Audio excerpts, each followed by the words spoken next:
کلام مقدس میں سے نیا ہے نامہ مقدس پولس رسول کا عبرانیوں کے نام خط 11 باب اس کی 23ویں آیت سے۔ کلام خدا میں لکھا ہے، ایمان ہی سے موسیٰ کے ماں باپ نے اس کے پیدا ہونے کے بعد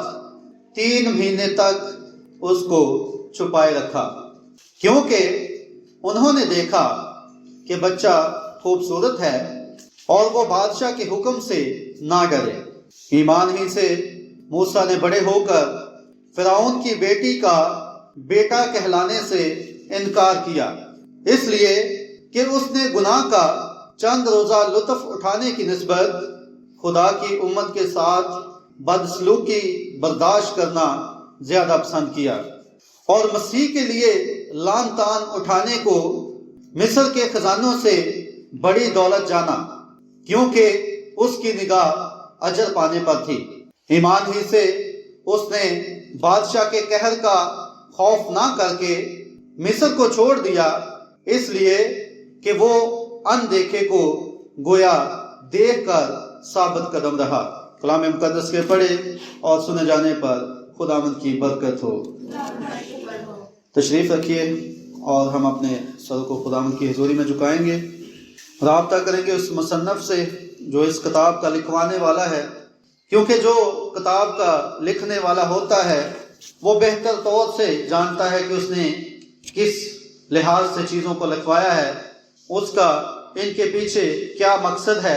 اور کون سی باتیں ان لائنوں کے درمیان اس نے چھپائی اور جس کو وہ صرف وہی ظاہر کر سکتا ہے۔ تو اسی سے اس کا پاک روح مانگیں گے تاکہ وہ ہم پر ان باتوں کو عیاں کرے۔ تو ہم اپنے سر کو خداوند کی حضوری میں جھکائیں گے اور دعا کریں گے۔ اے خداوند، تیری شکر گزاری کرتا ہوں آج کے اس موقع کے لیے کہ خداوند تیرے کلام میں سے شیئر کرنے کو ہوں۔ تو خداوند میں چاہتا ہوں کہ جس طرح تو نے فرمایا تھا کہ بولنے والے تم نہیں بلکہ خدا کا پاک روح ہوگا، اور پہلے خداوند اسی ایمان کے ساتھ خداوند تجھ سے دعا کرتا ہوں کہ خداوند آج ایسا ہی ہو کہ بولنے والا تیرا پاک روح ہو، اور خداوند جو سننے والے ہیں ان کے لیے پہلے خداوند وہی کان مانگتا ہوں جو تیرے پاک روح کوئی آواز کو سنتے ہیں، کیونکہ خداوند تیرے کلام میں یہی لکھا گیا کہ جس کے کان ہوں وہ سنے کہ روح کلیسیاؤں سے کیا فرماتا ہے۔ بے شک پہلے خداوند وہ کان صرف تو ہی ہمیں دے سکتا ہے، وہ پہلے خداوند تو ہی ہمیں عطا کر سکتا ہے تاکہ ہم تیرے روح کی آواز کو سنیں۔ پہلے خداوند جبکہ یہ زمانہ آواز کا زمانہ ہے، پہلے خداوند ہر ایک طرف مختلف قسم کی آوازیں ہیں، پہلے خداوند جو ہم سنتے ہیں، پہلے خداوند بہت ساری آوازیں اس وقت ان فضاؤں میں گونج رہی ہیں، اس دنیا میں پہلے خداوند سنائی دے رہی ہیں، لیکن پہلے خداوند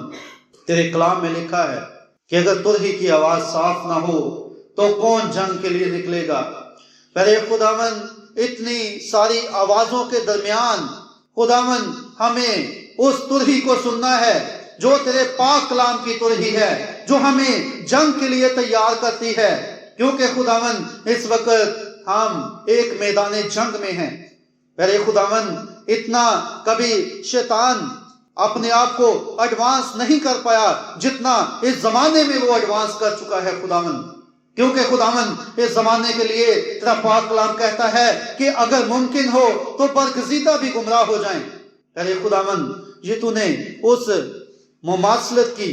اس ایک جیسا ہونے کی بات کو، اس کی شدت کو ظاہر کرنے کے لیے فرمایا کہ اتنی باتیں ایک جیسی سیم ہو جائیں گی کہ لوگ پہچان نہیں کر پائیں گے کہ کون سی بات شیطان کی ہے اور کون سی خدا کی ہے، اور یہ اسی وقت اس زمانہ کے بارے میں تھا، کیونکہ اب وہ وقت ہے جب لوگ اس سچائی تک نہیں پہنچ پا رہے، ان کو نہیں پتا چل رہا کہ حقیقت کون سی ہے، کون سی بات ٹھیک ہے اور کون سی غلط ہے، کون سی بات کلام کی ہے اور کون سی کلام کی نہیں ہے، کیونکہ آوازیں اتنی ہیں کہ وہ سمجھ نہیں پا رہے۔ لیکن پہلے خداوند جیسا تو ہر زمانے میں کرتا ہے، تو اپنے بندوں کو اس بات کے لیے تیار کرتا ہے کہ وہ تیری ترہی اس انجیل کی جو بشارت ہے، جو منادی ہے، وہ اس کی آواز جو ہے وہ سب آوازوں میں ان کو